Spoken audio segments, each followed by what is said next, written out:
Hi, everyone. Welcome. Happy Wednesday. Thank you guys all for being here today. I'm going to wait to get started until we get some more people in the room. I love when you guys have your little headshots as your picture so I can see your faces at least if you have your cameras off. Thank you. All Hi, right. everybody. Let's go ahead and get started. Thank you guys for hanging in there in the waiting room as we got things going for you. I'm Felicia Modest-Villa, your 2023 Bridge Association of Realtors president. It's an honor to be here with you all today. Thank you for showing up and spending some time with us. We gather here today not only as real estate professionals, but also as concerned citizens. Our members have experienced crime and violence, and it's imperative that we address those matters head on, seeking understanding, solutions, and unity as we work together to ensure the safety of our neighborhoods and of our members. The updates from the Oakland and Berkeley Police Department today will be shared as a effort towards our dedication to transparency and cooperation. Today, we aim to provide you with a comprehensive overview of the current state of affairs, recent developments, and the collaborative efforts being undertaken to enhance public safety. I want to reassure each and every one of you that your safety is of our utmost priority, and our goal is to create an environment where you can focus on your job, your professional endeavors, without compromising your peace of mind. This meeting is not just about disseminating information, although it might feel that way because you're going to be off screen or muted. But it is also an opportunity for us to come together as a community, as a collective force for positive change. This is a chance to voice your questions, share your perspectives, and contribute to the ongoing discourse on enhancing safety measures in our areas. Thank you guys all for being here and taking the time out of your workday to show up as a community. I appreciate that. And as we move forward through this meeting, please feel free to put your questions in the Q&A section. Do we have a Q&A, or are we going with chat today? We do have a Q&A. We do have a Q&A. Woohoo. Okay, so feel free to put your Q&A in there as we move along. We'll be getting to those as we move through this meeting. You will be muted throughout the meeting, so just feel free to put your questions in the Q&A, and we'll try to get to them during the meeting. I'd like to introduce some of the guests that we have here today. Myself, Felicia Modest, your 2023 president. I will be hosting the meeting.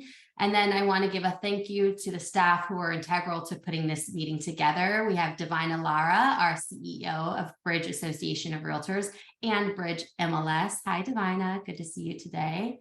And I want to give a special shout out to two staff members who helped put this together, Kieran Shenoy and Emily Flaherty. You guys rock. Thank you so much for everything that you do for our association and our members. And we have two officers joining us for this conversation today. We have Sergeant Kevin Kleppe from the Berkeley Police Department. You can see him there in his spiffy uniform, looking good, Sergeant. And we have Captain Clay Birch from the Oakland Police Department, also looking very sharp today because he has a very important meeting to get to after this, but I'm just going to pretend like he dressed up for us. I'm going to start off with Captain Clay Birch. I'm going to give a little intro, and then I'm going to pass the mic over to him, and he's going to share some updates for us. So Captain Clay Birch is currently the commander overseeing Area 1 of the Oakland Police Department, promoted in March 2022. Congratulations, Captain. Area 1 includes, but is not limited to, the Uptown and Downtown Business Districts, the Chinatown Business District, the Jack London Square Business District, the City Hall infrastructure, and 3 of Oakland's historic gang areas. He has over 20 years of police service experience. He has been a lieutenant in the patrol and specialized unit divisions. Before that, he served almost 12 years in the specialized unit as a sergeant and an officer, mostly in narcotics and gang violence enforcement capacity. And he holds a Bachelor of Science degree from Florida State University. Impressive. Captain Clay Birch, I'll pass the mic over to you. All right, thank you, Felicia. I appreciate your time. Appreciate you having me here, this forum. I know that there's been a lot in the press lately. I know there's been a lot of just passed on information through various outlets about the increase in crime here in Oakland. I wish I could say it's just an immediate event, but it's real. We're having a definite crime spike this year. I think that if you look at all of the factors that play into this crime spike, I think that even Sergeant Klepp will agree. He has plenty of years on where we've seen some socioeconomic issues occur with COVID and coming out of COVID. We've seen just a different focus on juvenile crime from the state of California, even a focus on property crime, where there's some legislation that was passed that made certain property crimes less serious crimes, took them from felonies to misdemeanors, increased dollar amounts that had to be stolen in order to make a felony threshold, and just a sheer number of younger people getting involved in some of our violent crimes these days. One of the things that I've noticed over the years is obviously our resources have been probably more challenged than I've seen them in a long time. Back when we were experiencing a less violent Oakland, especially through the years of 2013 and 18, we were staffed at about 830 plus at the police department. We had different units that were assigned to area captains, and they were utilized in a manner to really do a lot against gang violence, and also we did a lot of narcotics enforcement. Since then, I've watched our resources, our numbers here at the PD, we're now capped at about 712. We're currently at about 715, so we're over 100 officers short from just a mere 5 or so years ago. So we have some challenges. When I look at it, I can say the police department is committed to doing everything we can. Obviously, we've had some challenges with a new district attorney coming into Alameda County, and we're trying to work with their office to work on our cases and how we present those cases to the DA. So with the systems working correctly, people end up getting,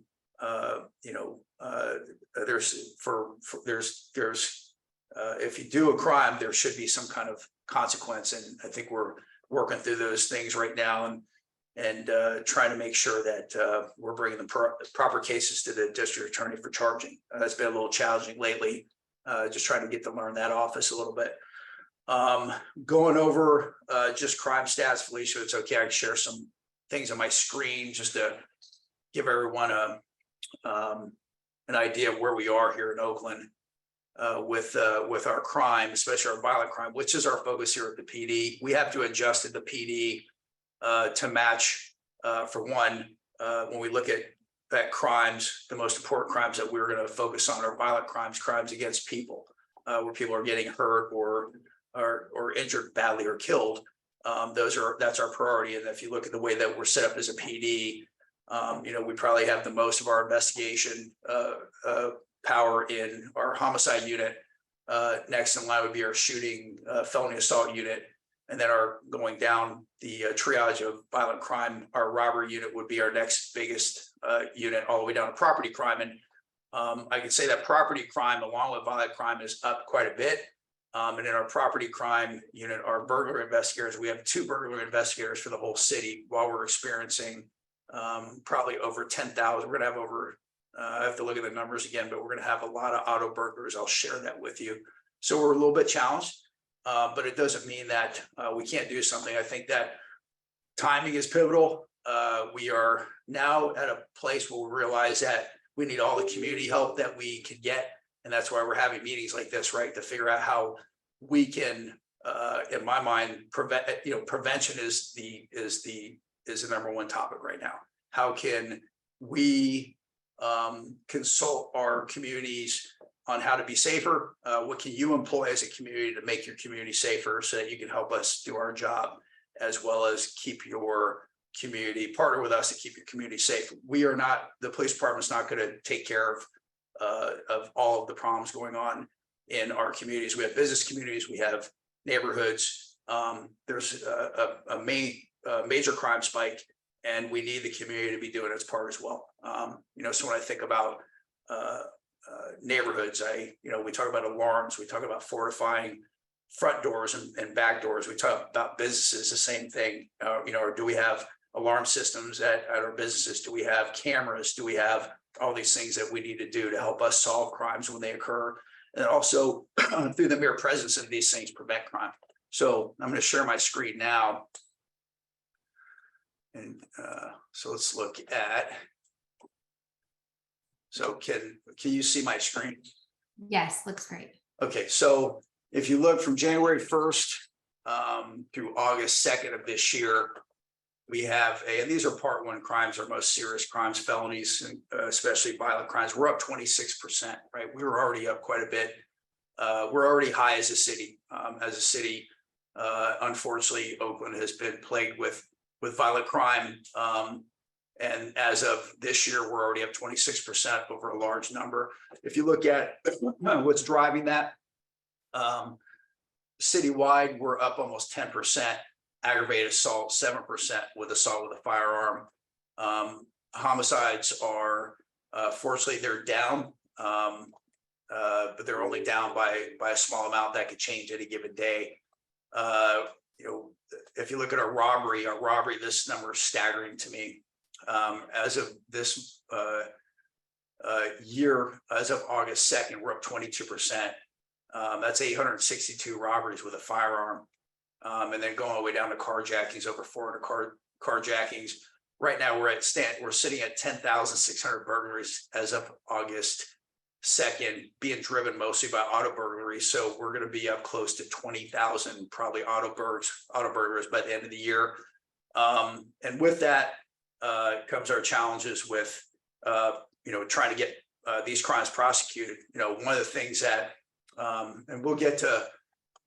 We'll start talking about ways to help us solve crimes and curtail these type of crimes. I think where the police department is functioning the best right now with the resources we have is our fight against violent crime. Although the numbers are not showing that we're making a huge dent in it. I can tell you in the last month, we've been able to do some really good focusing and employ some new technologies. I think they're going to help us by the end of the year with violent crime. But we're really getting hit the hardest are these property crimes, these burglaries that mostly are going to be what's affecting your community here. The property crime, including home burglaries, auto burglaries, commercial burglaries. And then you see motor vehicle theft is up by 51%. So almost 8,500 stolen cars this year so far.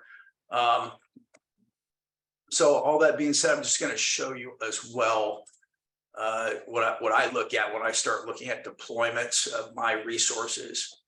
I have my own crime maps. I have a crime database that I go into that was built specifically for me in my area. And when I start looking at my data, I go into a crime database and I start putting together little maps like this. So just for my downtown area, from Highway 80, mostly Mandela Parkway over to the lake. This is probably the epicenter of my crime. So shootings and robberies and carjackings the last 21 days. So you can see I have 50 to 60 events on this map. So I look at my hot spots. I look at the Broadway corridor.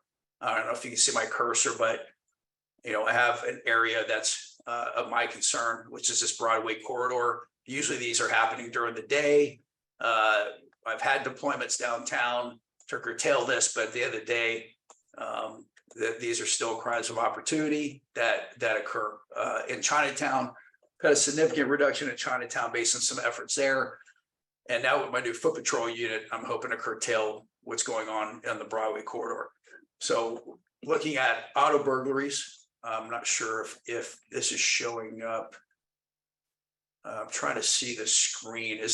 Are there two maps on your screen? Yes. Okay. So we see auto burglaries there. Okay. And So we can see your cursor, by the way. So it is helpful that you're using your cursor. All right, great. So you can see same thing. So where crime is occurring for me is mostly not my neighborhoods as much as it is my my downtown area, where especially for crimes of opportunity for auto burglaries, we got a lot of traffic coming through downtown during the day. We have people coming in from other places into our airport, traveling downtown, staying at hotels and visiting restaurants down here. So you can see where the bulk of our, and these are all just reported burglaries.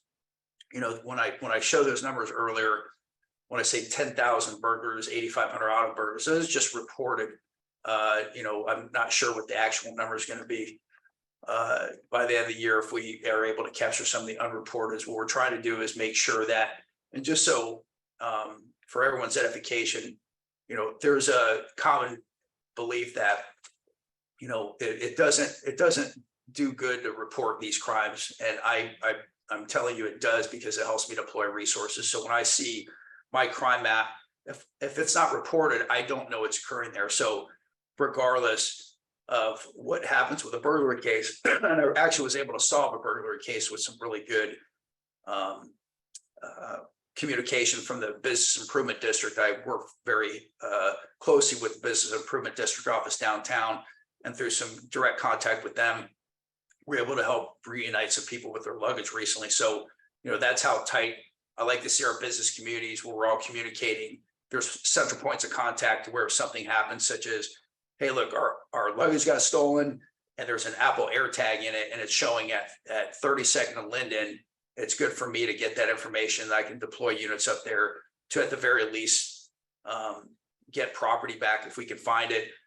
And then what I'm doing with the business improvement districts downtown is working on their camera system. I have, with the uptown downtown bid, I've been able to help them grow their camera system from 30 cameras, 30 looks downtown to over 300. And they're actually going to start deploying some license plate reading technology for me as well. So there's a lot going on that you may not know, but all of it is community-based, working with the community to start helping to prevent and also help us solve crimes. And then from there, especially downtown, once we're able to solve crimes, we create a narrative that we push out in the media. Hey, this is not a place to come and do crime. So we're working that way, and we have a little bit of a road to hoe, but we're getting there. And I think that by the end of the year, with all the relationships that we have going on, we have business improvement district offices from uptown consulting with the Jack London Square folks, and everyone's starting to share ideas. That's where we are today, sharing ideas so that we can all figure out a way to make our neighborhoods and where we operate safe. And if I go down just to my shooting incidents alone, these are just gunshots, really not tied to much. You can see I have, quite a few. There's some you may not even be able to see on this map, but I have quite a few just gunshot incidents as well. And mostly they're in my gang areas. And I have a few associated with my downtown club nightlife on the weekends. And that's another challenge for me, because I just lost funding for some of the initiatives I was doing down there. So all that being said, it sounds like, we're facing some tough times, but I'm very hopeful that with reaching out and forging partnerships with community and business groups like yourself, we can start having a conversation that actually does something about, because merely sitting here and complaining about it is going to do nothing. Realizing what you're facing, realizing, how limited we are at the police department, realizing our resources are tight, realizing that we're trying to do everything we can. Then we start from a realistic position of, okay, now what can we do to work together to make things better, make them safer? And a lot of it has to do with prevention. How can we create networks, reporting networks, communication networks, and then how can we deploy technologies? And some of the ideas I heard at a meeting we recently had, where you're using an app to communicate, to make sure that people are even doing in the real estate market, showing up in certain areas, with using a buddy system or using an app that tracks their where they're going and making sure there are windows where everybody is. That's wonderful to hear that that's being deployed. But now, there's got to be other things that we can think of as a group, and then other things that we can bring in from other groups that are working that we can employ amongst your network and your community as well, that we know is tried and true and is working in other areas, and making those important connections between your group and these groups that are actually employing some things that are really effective. So, and without that being said, I'll just open it up for any questions or comments. Thank you, Captain Birch. I appreciate that. Thank you for your transparency too. You know, I really appreciated you saying that this is a real issue that we're facing and we're not just all going crazy, right? This is, and you sharing the statistics, it helps as well, just to prove the point. So we do have a few questions for you, and I also have some questions on the side. So what can we do as realtors to keep ourselves safe, and how can we help the police departments do their jobs? Great question. So that's a great question, but it's also very broad, right? So when I think about it, we need to start thinking about specific things. The use of tracking applications for your agents, if we're talking about real estate agents, if we're talking about you're making your suggestions to people who are moving to an area such as your clients. You know, we need to start talking about camera networks, neighborhood camera networks, things that I've seen in other neighborhoods where we have neighborhoods that have connectivity between all their cameras, right? Making sure that they're communicating with each other and actually recording things on one network if possible. So there are neighborhoods that I know that actually have 20 cameras between 20 different homes, but they're all accessible by all 20 of the residents, right? So at the end of the day, and then from there, they're keeping a log and they're tracking all the incidents that occur, so that at the end of the month, they'll share those reports with us. We match our reports up, and then we can deploy based on what they're seeing, and also using their high-end camera networks that we're able to actually solve crime. So one of the the idea of prevention and helping us solve crime is all tied into some of the same efforts. So utilizing a camera system that's good, utilize a camera system that's networked, and then making sure as a community, or whether it be residents or your agent community, make sure that everyone's staying somehow has some central point of communication where they can share information real time, maybe using an app. There are apps out there where you guys can share information real time. And then from there, developing a connection with the police department where you have one central point of contact. You have something that's going on, you might have a problem, and it might be you have an area that is getting worse than others that you want us to focus on. Well, having a central point of contact from your organization to ours is key. If you have a certain area that you're concerned about, I can put you in touch with our foot patrol sergeant, especially if they're downtown. I can have your point of contact my foot patrol sergeant, via phone, and say, hey, Sarge, we're, in the last week, we've had 10 auto burglaries occur here. We had a robbery, we had this, or, a couple of these things happen here. Then my foot patrol sergeant can start deploying their foot patrol officers based on that information. That's one. Utilizing just a central point of data collection. So one of the things that we, I think it's just a broken window. So where crime occurs, especially in neighborhoods, we see a lot of abandoned automobiles, things like that. So having a list of resources, or we see piles of trash in that neighborhood. So having a list of resources that you can push out to your members, that if they're going into a neighborhood and they see that this neighborhood has abandoned automobiles and has a trash problem, they usually go hand in hand. Who do we call to try to get a quick response to that? You should have a phone list that you disseminate to your members showing who to call. Calling the police department is not going to get trash picked up. Calling the police department is not going to get an abandoned automobile removed from the street. Calling Oak Department of Transportation, or utilizing the Oak Dot function where you text to Oak Dot a photo with a location saying, this is where the trash is, this is where the abandoned autos are, which then that gets disseminated to the Office of Public Works, and it gets disseminated to our Department of Transportation, who is responsible for those functions.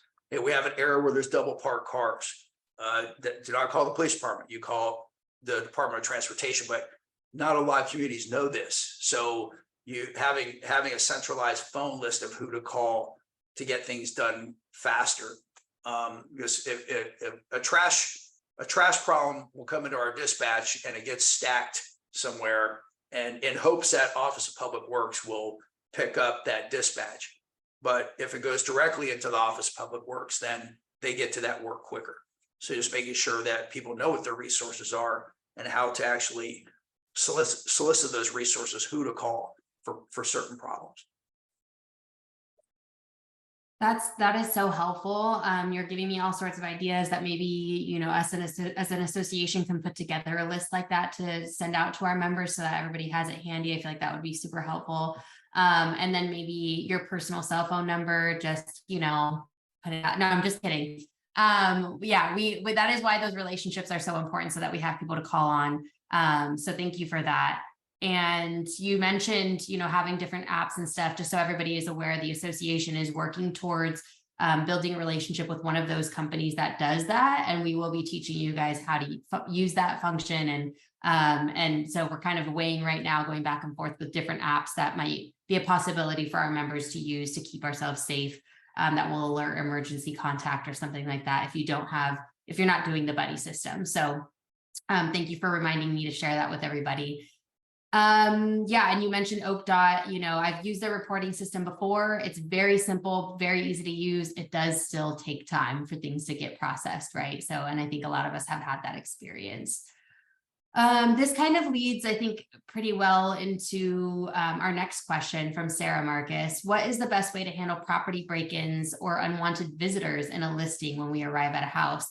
I learned the hard way that you do not call 911.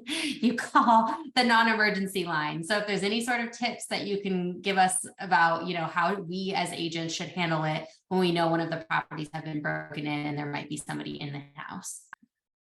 Yeah, you know, unfortunately here in Oakland, we have a lot of these break-ins, right? And these things are things that will need to be prevented through preventive measures. You know, we are going to respond and after the fact, right? Most of the time when we're called, it's because it's happened. The only thing we can do after it's happened is rely on the evidence that we're given when we get there to try to solve a crime. And what happens if a crime doesn't get solved? Not much, right? So, you know, when I look at my consultation to businesses downtown, I see it very similar with where I can apply it to that question. So I have my business improvement district office creating a spreadsheet, and it's simple. It's all of your business members. And so I equate that to all your listings, the ones that you have that, you know, are yours and that you can control things. And then all the businesses downtown on the spreadsheet, they're all listed out. And then it's real simple columns: alarm, camera, fortified doors and windows. And so I go through and I say, please go through and check box every business and find out what they all have, and then let's start filling in the holes. There are ways for me through the city to actually help subsidize some things that can be kind of expensive, like cameras, where I've worked on grants to subsidize cameras. It'd be interesting to be able to do that for a group such as yours. I would say you'd end up having to actually apply for a grant yourself, but we can help guide you through that if there's an expense issue there. But for me, even if it's you know, temporary remote cameras, being able to deploy on your key properties, the ones that in your network, you know, things that prevent people from getting there. Alarm system, even alarm system signage, right? It's not going to prevent them all, but making sure that if you have properties that are under your purview, having alarm system signage up at the house, hopefully they move on to the next one.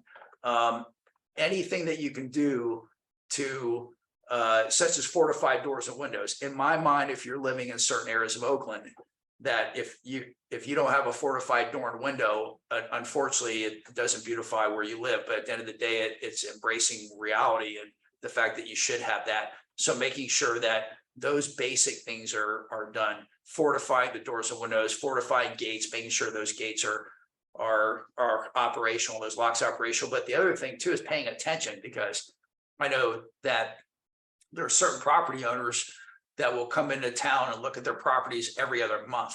And next thing you know, they have people squatting in properties, right? Or they've been burglarized and now they have an open window, and people are now, homeless people are now sleeping in their properties. Just making sure that you are paying attention to those things, because if you're absent, things are going to occur in absentia. So at the end of the day, try to minimize the time between visiting your properties, and then also having as many preventative measures in place, and then keeping a spreadsheet, in my mind, tracking what you're doing at each location to find out if you need to fortify something. So prevention is really the way it's going to occur. There's not much we can do about 10,000 burglaries in 6 months, in 8-month period of time, without prevention being the first thought.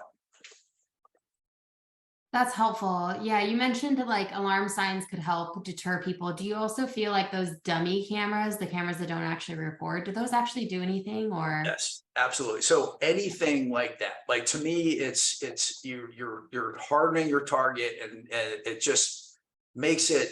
And I hate to say this, but it displaces the problem too, right? So I wish everybody, a whole neighborhood, would put cameras up. I wish that neighborhoods would announce the fact that they have cameras up. And I think that's part of the future now, is neighborhoods starting to organize better, because organization to me is everything. If you're living in a neighborhood expecting things to happen for you, that you're sadly mistaken. You actually have to organize these days if you're going to live in a place like Oakland.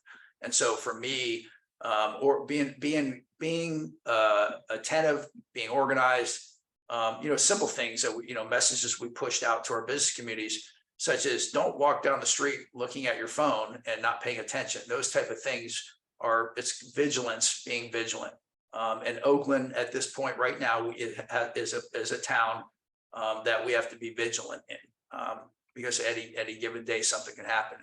And those are the things that take time and effort and partnership with the police department and our community groups, because we cannot do it all. We need all the help we can get. So this is a very good reminder, because I even struggle with that, like coming to the, a realistic place. Because for example, most of us do this. A property is staged, it's vacant, nobody's living there. We always have the drapes drawn open so that the house looks really beautiful. All the lamps are on at night, so the house is glowing. And it kind of paints a target, and we have a hard time, our marketing brains are going all the time of how we can best market this property. But we also need to respect the reality of the situation and of the city. So I appreciate that reminder. Some of these questions I think you've touched on, and Sergeant Kleppe. Can I add one more thing?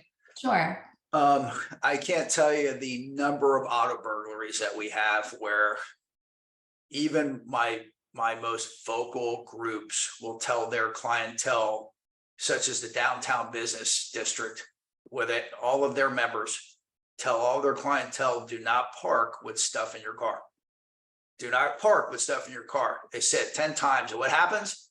They come to town, they park stuff in their car. And so, and almost every time that stuff gets broken in, that car gets broken into.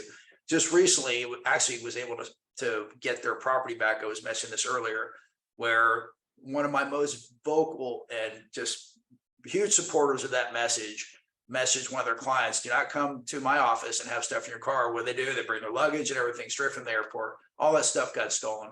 We're able to track it down through an air tag, which was good, because the air tags aren't that specific. They're not.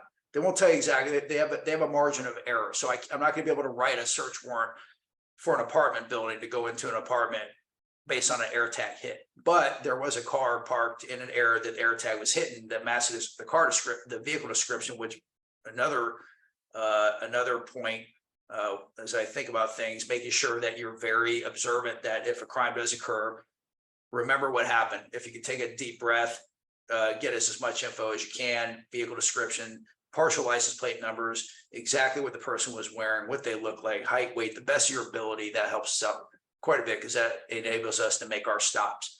But yeah, telling your clientele and even, your members, if you're in Oakland, especially downtown and surrounding, please do not leave stuff in the open. That will curtail a lot of burglaries during the day, because most of the time it is crimes of opportunity. And just so you know, this is a real hard pill to swallow for a lot of folks. And I recently did a town hall with the new DA a few weeks ago where I had to explain this. My officers can come to a call or they can see a person breaking into cars, and that person can break into 10 cars in front of them. And as they go to move in, and just to tell you how savvy these auto burglars are, because they're not just doing burglaries, they're also doing robberies too. They're breaking into my marijuana dispensaries and my cultivations, and they're organized. There's a lot of young folks that are very organized in doing this, and they're waiting for people to leave ATMs, and as they're leaving ATMs at banks, they're stopping them and robbing them from there. The same people doing robberies doing burglaries, so they could be armed, but they're also very savvy. They're not doing it without masks on usually, especially auto burglaries. They drive around with masks on. They're using stolen cars almost 95 to 97% of the time, using stolen cars, almost 100% of the time, always masked up, always taking precaution. One person's looking out while the other person's doing it. They see us coming. They've broken in 10 cars. My officer's going to try to stop them. They go to light them up. They take off. We aren't chasing them. It's per policy. We will not chase. If you broke it into 20 cars, we aren't going to chase you. We don't chase over property crimes. We chase only over violent felonies. There's a specific list that my officers have to abide by, and that list are armed robberies, carjackings, murder, shootings, probable cause that someone has a gun in a vehicle, which means that someone's driving down the street and they're scratching their forehead with a gun. That's probable cause they have a gun. We're going to go chase that car. Or reasonable suspicion that someone in that car used a gun in a crime. If they have enough to get there, we can chase. But there's also a limitation. If they go over 50 miles an hour, most of our chases will get shut down. That's per policy, a new policy as well. So we're limited as well. We can't chase a prolific burglar. 50 cars, there's no threshold. We cannot chase that car. So knowing that, prevention is so important, because otherwise it's really hard for us to defend that. Plus our air support. We have one helicopter, very limited time up in the air. We're working on a fixed wing aircraft right now, which will give us a little bit more uptime and be a little bit faster in between East Oakland and West Oakland.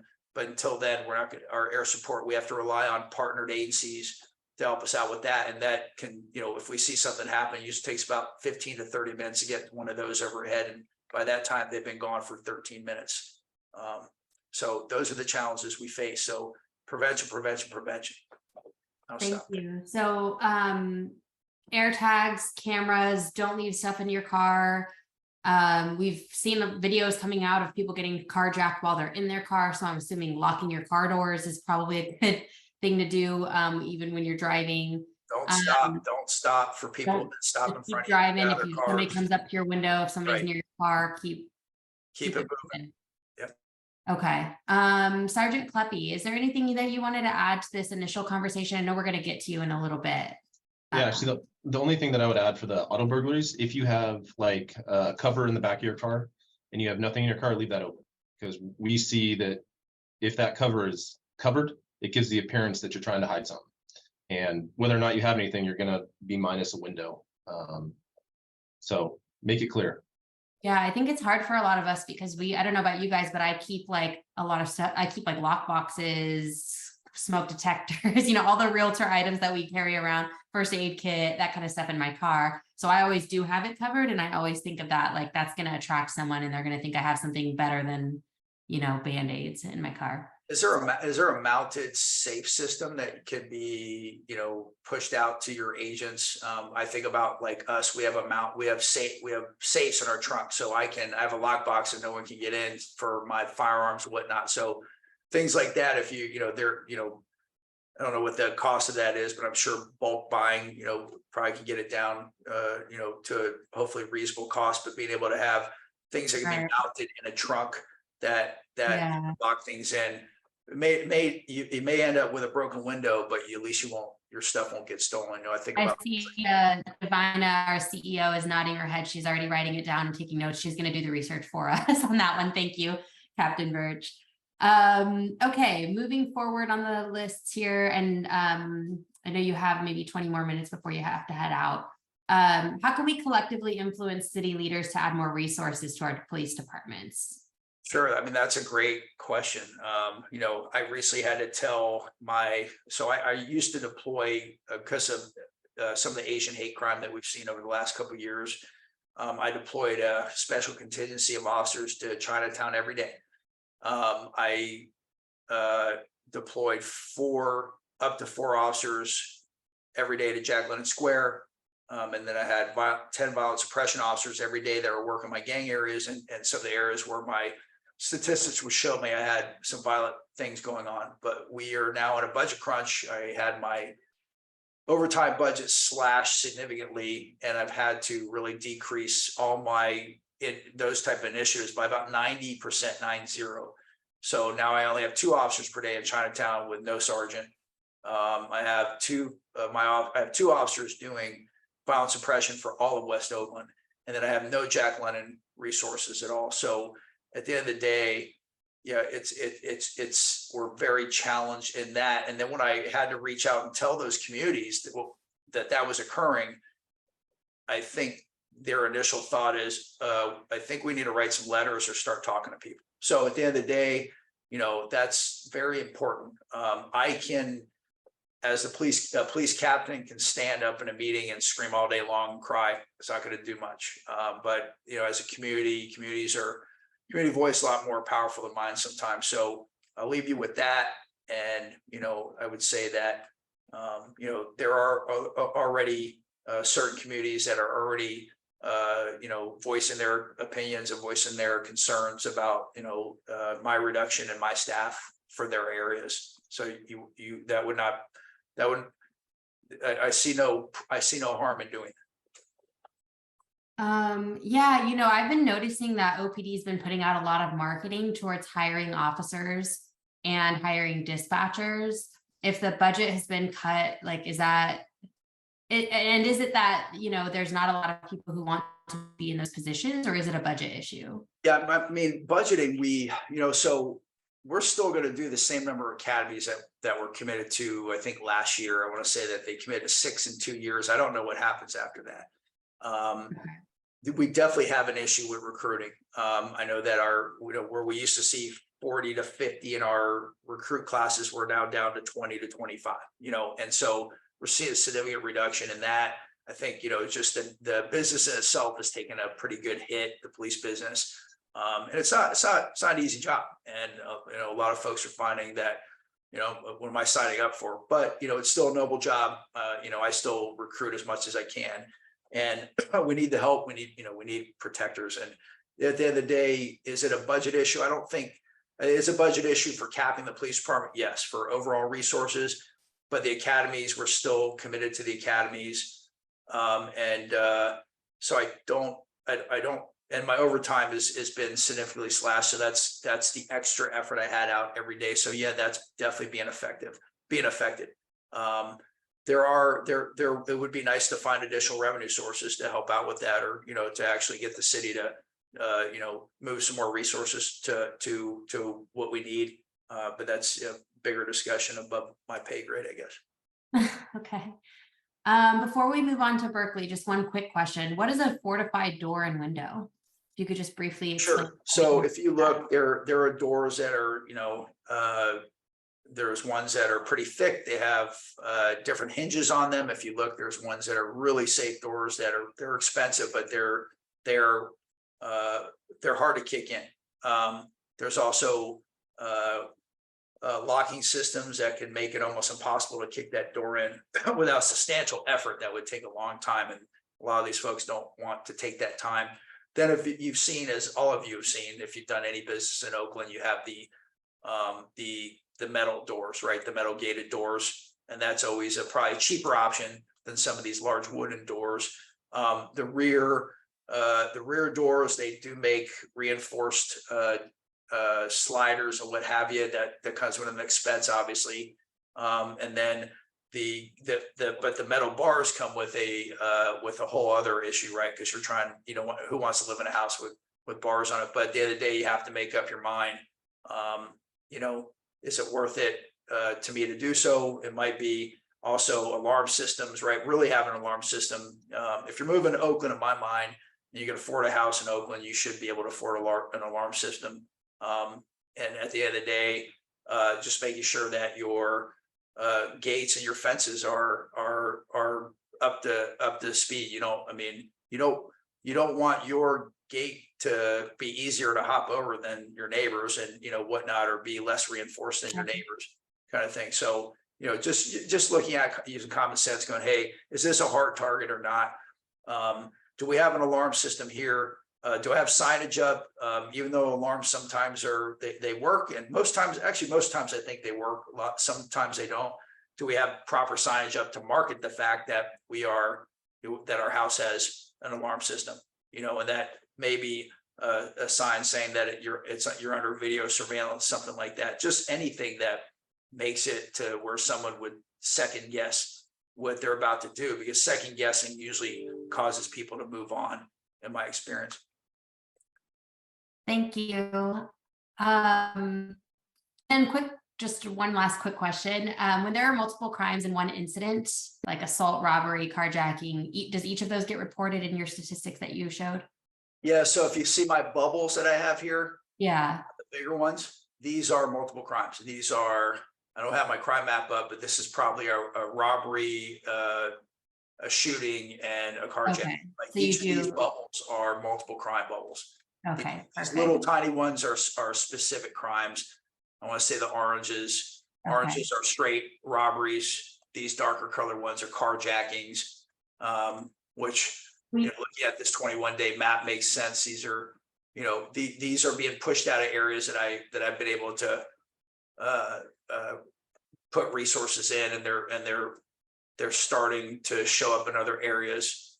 So yeah, this map makes sense. I just pulled this crime data from today. Thank you so much.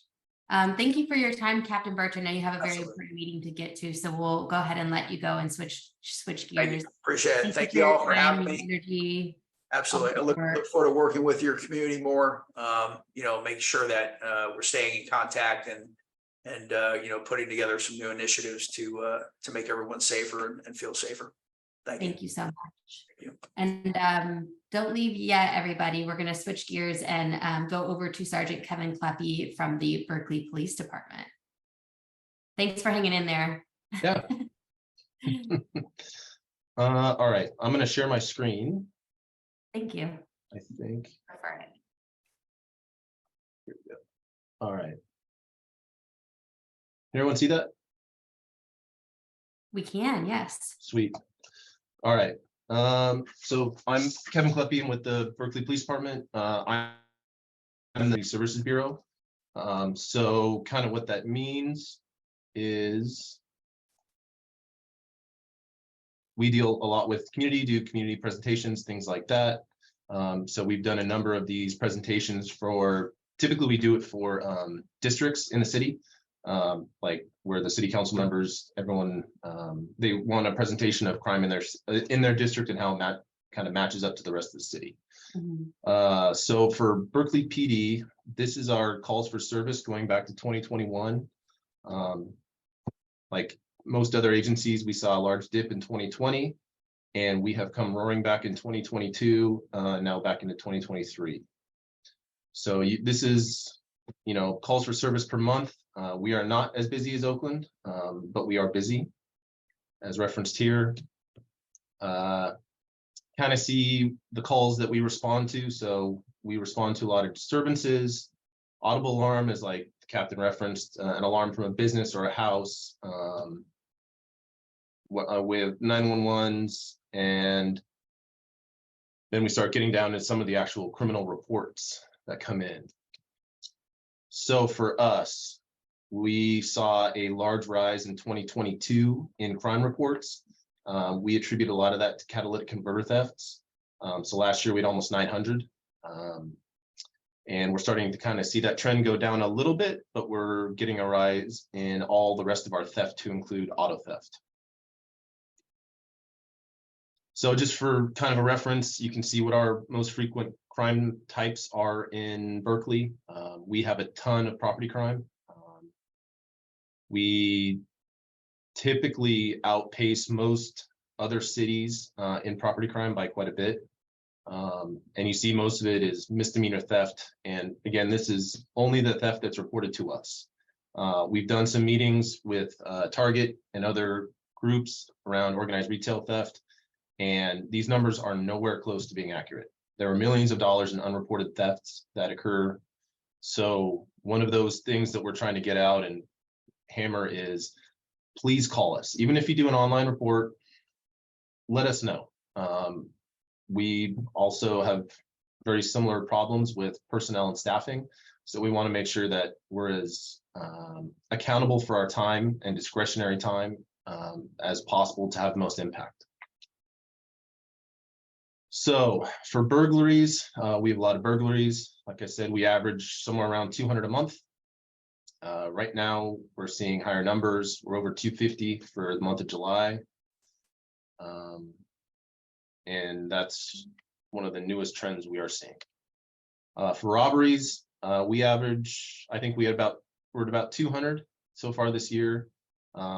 We have a much lower percentage that are carjackings. We historically have not had a lot of carjackings. Most of our robberies are pedestrian robberies. And a lot of that has to do with the campus. Students walk around with their heads in their iPads, in their phones. Even it's crazy to believe, but I've driven down the street and see them working on their laptop, oblivious to everything. So we do see a pretty good number of robberies. You can see our thefts. We had that huge spike September last year, but we are about average for the last 3 years on thefts, with about 255 per month. So one of the things that we really try to ask from the community, because we are about a 25% vacancy rate, so meaning we have about a quarter of our police force that is not able to respond.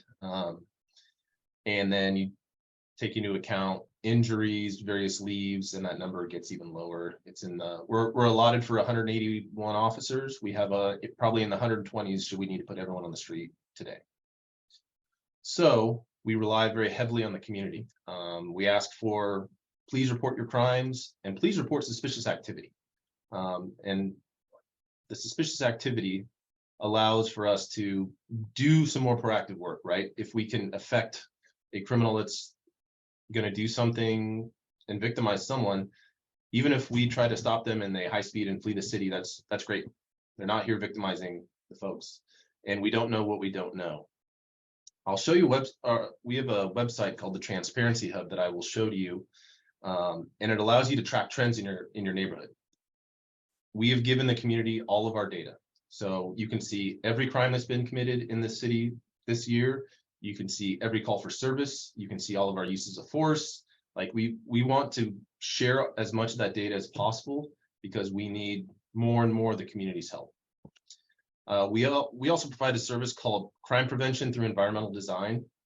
So what that does is a business owner or someone that owns a house can call us at the Berkeley Police Department or send a request, and a CEPTED trained officer will go out and look at your property and give you advice, things to do that make it less attractive for criminal behavior. We even use it for our own city partners. We have several buildings that look like they're abandoned, and as such, they're treated like they're abandoned by people committing crimes. We have a camera registry. What that means is you just let us know that there's a camera at this location.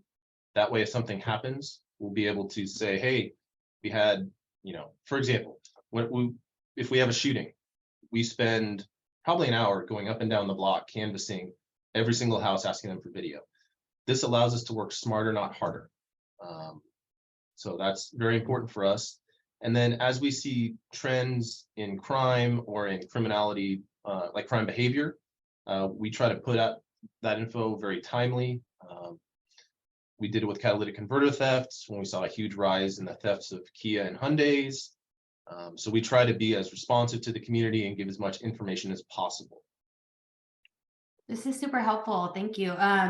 Quick question on that last slide. You said that there's somewhere where we can call or sign up to get advice on designing to deter crime. Where do we access that? So it's actually on the website. I'm going to show you.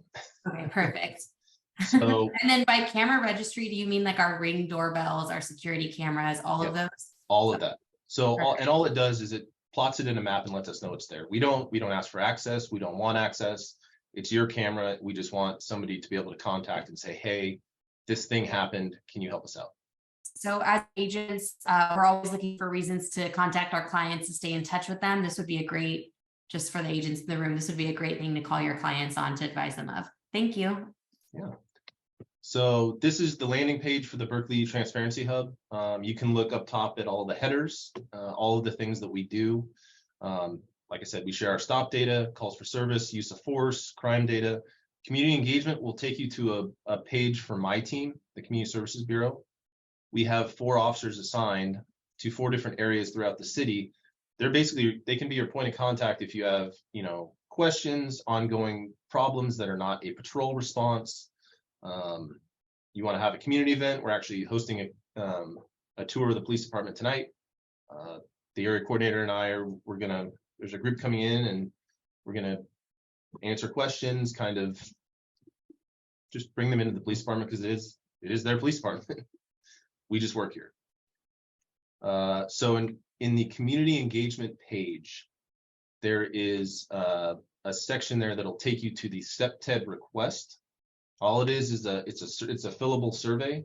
You send it to us, someone will get in touch with you, they'll set up an appointment, or even if you just want to talk through it, we'll have one of our StepTed trained officers be responsive to that. So this is what the crime page looks like. So you can do as much or as little with this if you want. So you can draw a circle, you can make a squiggly line, like a weird circle, to collect as much information as you want. It'll do year to date, it'll do last 30 days, it'll do last year. So our hope with this is that the community members see the crime trends that are happening and they become aware of it, therefore arming them with more information to call us. So if there's a bunch of car break-ins that are happening and they see somebody loitering around a car, that's a great reason to call, right? You're now aware of the problem and you're helping us respond to it in a more timely manner versus coming out later or giving you a call hours later after it's occurred. So this QR code will take you to the Transparency Hub. And I'm happy to share this PowerPoint with the group. You can also just Google Berkeley PD Transparency Hub. It'll take you there, play around with it, see what you can see. And it's also a good resource for you to provide to your clients if they're in Berkeley, so that way they can see the crime trends that are happening or not happening where they live. And that's me. That's my email address. So yeah. So helpful. Thank you. I'm glad that Berkeley has something like this. Do you know whether Oakland does? I don't know. I honestly don't know. Okay. We might need to put a little pressure on them to have something like this. Great. So yeah, one of our Captain Birch left at the right time before I could get on him with recommendations to steal from Berkeley PD. So thank you. Super, super helpful. So I just wanted to check and see if you had any additions to make to the comments that Captain Birch was touching on earlier about suggestions specifically for realtors staying safe out in the community. Yeah, I mean, what I would say is kind of think about what you're doing, why you're doing it through the lens of a criminal. I know that you're highly focused on, we need to market this house, we need to do all these things. Just think about it. If I'm going to break into this house, how would I do it? Like, I don't think it's mind-blowing, but at the same time, it also kind of reinforces, do I have a padlock on this gate? Do I have this door locked? Do I have extra locks on this door, on this window? If I have a sliding glass door, do I have a wooden dowel that I can put down so the door doesn't get, all of these things, because we see it time and time again that it's not necessarily masterminds that are doing a lot of these criminal incidents, it's a crime of opportunity. Hence why auto burglaries are through the roof, because you don't have to be smart, you don't have to be trained. All you have to have is the energy to go out and do it, and you'll hit 20, 30 cars in a day because people continue to leave stuff in their car, no matter how often the cars get broke into.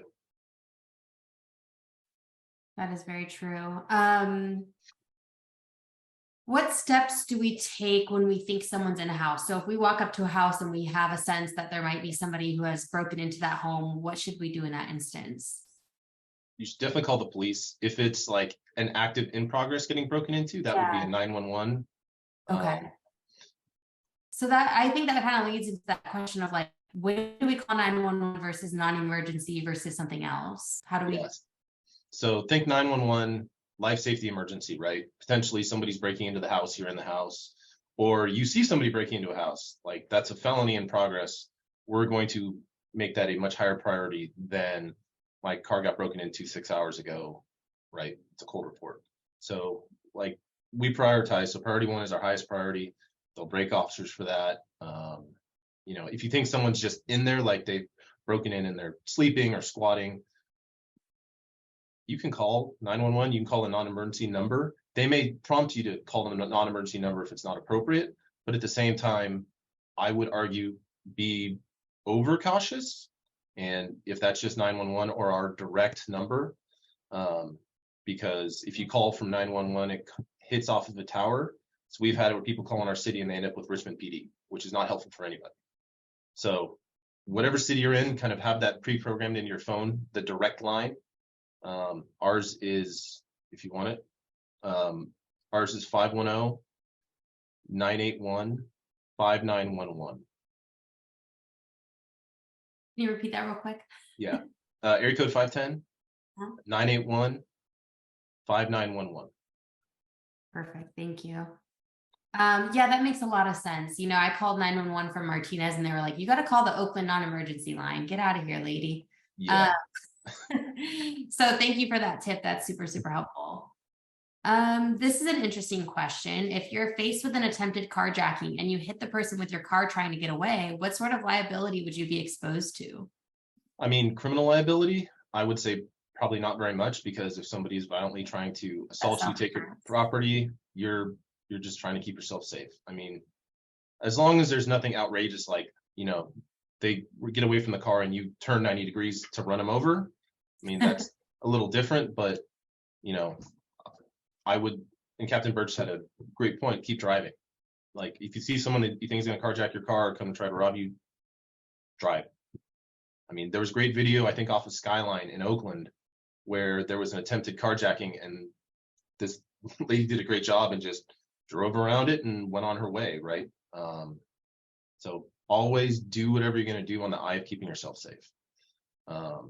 So drive away. There's potential civil liability, I think, but protect yourself. Like, if you're in danger of being killed or hurt, leave with your car. And if they get bumped, they get bumped. And if somebody comes up to us on the street, give me your bag. Give me your bag. So giving up your property is the safest course of action for you.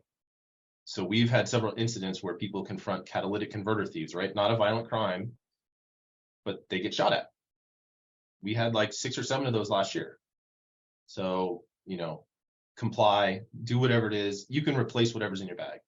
Like, if I get robbed, I'm probably giving up my stuff. I'm not looking to get into if I'm off duty, I'm not looking to get into a shootout over my phone or my wallet. I'm really not. It's just not worth it. Yeah. Okay. Somebody asked about the policy about why you're not able to chase on property crimes, and I'm assuming because it's dangerous for the public and for yourselves and for the criminal. Yes. Is that correct? So our policy is pretty much the exact same as Oakland's. Each municipality or county or like CHP, everyone has their own pursuit policy. So we will chase for armed robberies. We will chase for home invasions, shootings, violent crime. What we've found is, even when we can't chase cars, in the past 2 weeks, we've had Our officers get rammed 4 times by people either attempting to steal a car or a catalytic converter. So it's like the mindset, if I'm comfortable getting in a pursuit and managing a pursuit as a supervisor for something very violent. And that fits within our policy, and we're, there's a reason for it, and there's a reason not to chase for theft. Like, we don't even chase for felony theft. It's not within our policy, nor is it from the majority of agencies around here. I will say a caveat, CHP is different.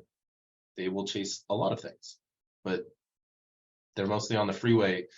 I don't want a pursuit in downtown Berkeley with the 2 lanes of traffic and the And huge people number of crossing people. the street and walking their kids to school and. Right. Yes, all of that. That makes sense. In your experience, are the criminals that are targeting our area, are they from the cities that they're targeting, or are they coming from out of area? A little bit of both. Okay. So what we do see is, law enforcement agencies share information. So if we have, a series of crimes, or we have a shooting or a robbery, we put out that information to other agencies, and more often than not, they'll have, oh, we have the same crew that did 2 incidents here, and then they did 2 incidents here, or whatever it is. They go up and down 80. They even go all the way up to Vallejo. I mean, we get them from all over. So there's a level of organization, but they pretty much just go anywhere and everywhere. That makes sense. So somebody asked, a lot of these criminals, at least from the videos that have been coming out, they do seem very young. Does it appear that some of these crimes are gang related, or is this more of a problem of, they know that the police won't chase them. They know that if they cover everything, they might get away with it. Like, what is causing the increase of this, and who are these people? Short answer, yes to all of that. There is some element that people don't get prosecuted as much, especially in the juvenile system. I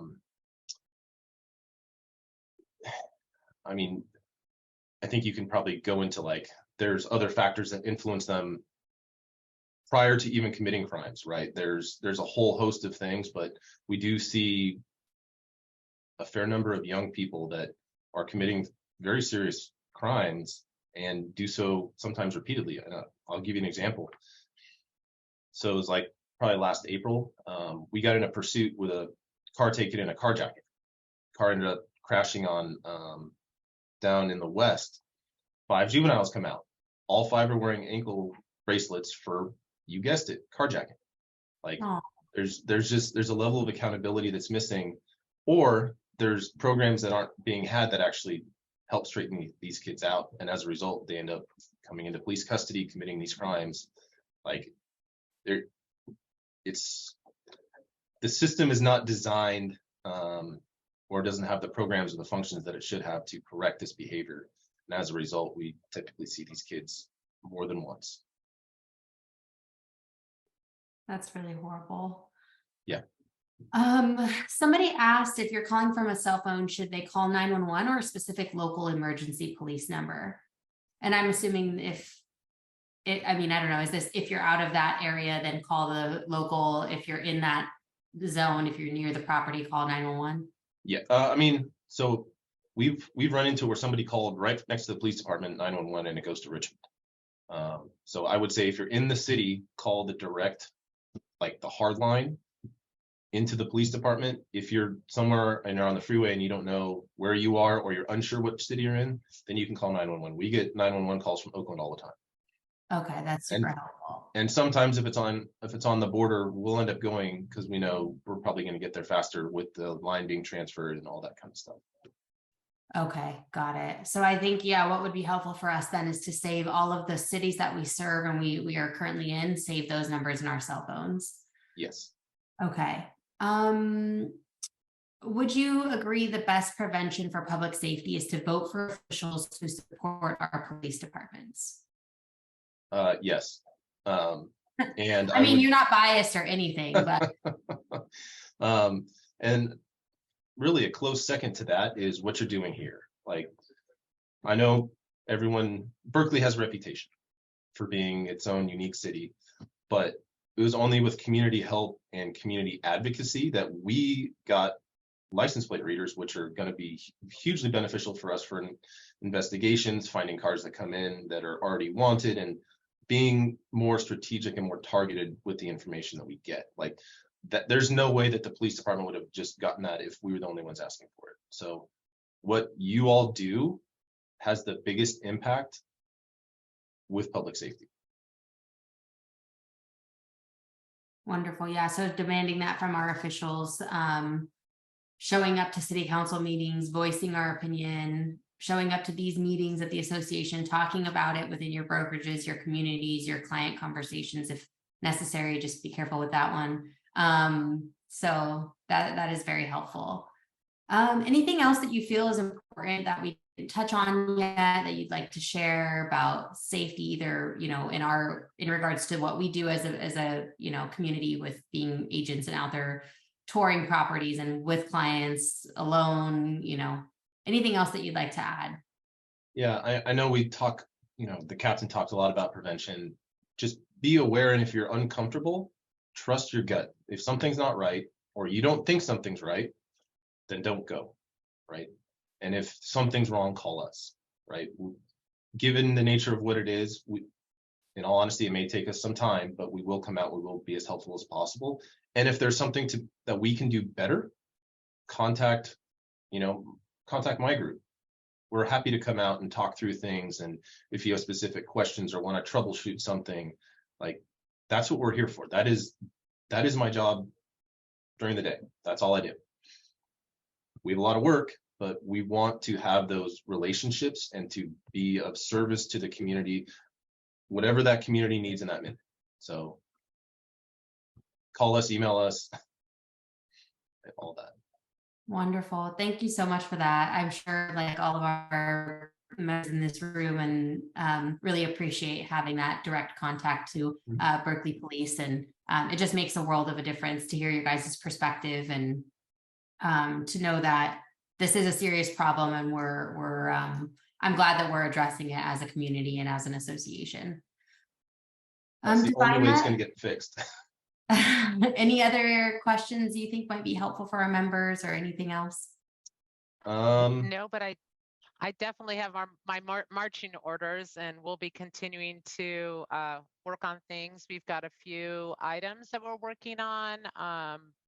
The Birdie system, we will be sending out information. That's a personal alarm system that you can carry with you. We've got cameras, personal cameras. Emily's sharing the information. There it is right there. So if you want to scan those two items, we have those. We have some information for you there. We have reached out to a company. We're hoping to get this information to you by next week for self-defense classes we are going to be trying to offer at the association moving forward too. That will be coming. We will post, I've just messaged our marketing team. They will post the non-emergency numbers for both Berkeley, Oakland, and the other police departments to handle the areas that we service. So watch for that. That will be posted on our website for both Bridge Association and Bridge MLS. Thank you for the tip here, Sergeant. We appreciate that. So that is in the works. We will have the information that was shared today also available along with the recording of today's session. We have a lot of great takeaways. We'll be also reaching out, maybe bringing some new affiliates to maybe look for affiliates that can offer us some great pricing on fortified doors, windows, and some alarm companies. So a lot of great information today, and my team and I have a long list of to-dos.